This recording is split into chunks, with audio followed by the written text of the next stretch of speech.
Okay. All right. Can everybody hear me? Yeah. Okay. Can everybody hear me? Okay. So my name is Anna. I am Holly and John's niece. See if I can get through this. I felt inspired to speak after that because I actually heard that story directly from John. Okay, did I tell it right? And you told it perfectly. And I remember a couple of years ago, he pulled me into his office and he said, I have to tell you how I created the field of UX design. And then he told me that whole story. Right. And I thought, wow, that's really impressive. But I thought, well, maybe he's embellishing it a little bit, but it was totally the truth, as usual.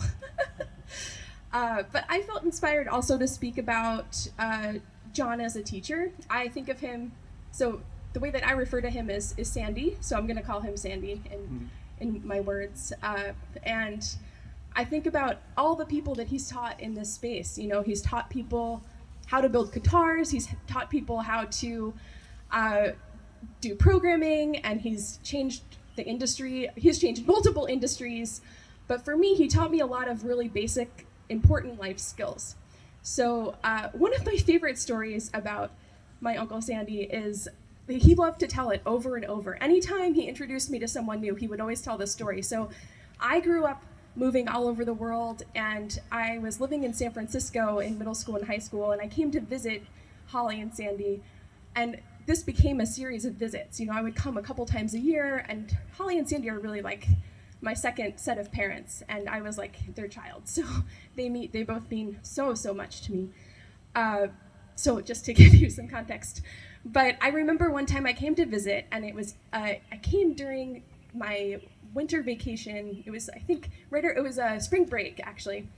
And I remember that my Uncle Sandy said, okay, we want potatoes for dinner. Can you go get potatoes from the garden? And I went to the garden and I said, I don't see any potatoes. Where do the potatoes come from? And he started laughing up a storm, and he said, they're in the ground. The potatoes come from the ground. And he just kept laughing, and he loved that moment because he said, you're not a country gal, you're a city gal. We're gonna make a country gal out of you. And he would say that over and over. And every time he introduced me to someone new in his life, he'd say, this is my niece, Anna. She didn't know potatoes came from the ground. And he would tell that over and over. And even at my wife and I got married a couple of years ago, and we did a Quaker meeting style ceremony, and he just got up and he said, potatoes.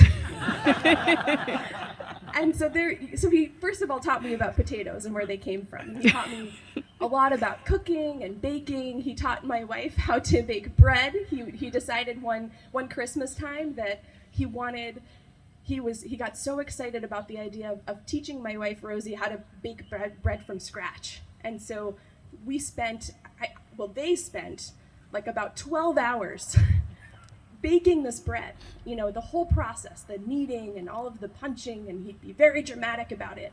And we would take a video of it. It was great. And there were all these moments where he taught just multiple life lessons, you know, where he would make any moment into a learning opportunity. And I remember when he taught me about love, and he said, when I met Holly, I knew that I was going to marry her. And he said he knew it immediately. And I remember being a teenager and thinking, well, that's pretty incredible. And it showed me that I was never going to settle for love in my life. And so that's what I like to say what led me to my current wife. Because I haven't been married before, which is what led me to my wife, because when I met her, I knew. And I told Sandy that. I said, it's because of you.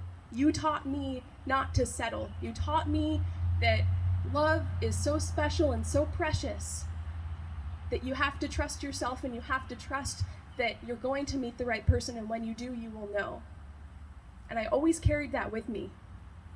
And I think, you know, he's taught us so many things collectively, and I think so much of that is about being present, about being open, about trusting the moment, and about knowing that sometimes words can't describe things, but you just know there's a deeper knowing and there's a deeper connection that he's always pushing us all to believe in. So I am grateful every day for him pushing me to really think about the world in that way, to trust myself. And he did also build me a guitar, and I have not been practicing regularly, so I'm really sorry, but I really will. And I am just eternally grateful to him. And, you know, I don't think of him as being gone. I think he's here right now with us, and I know that he's loving every minute of this. So thank you for being here.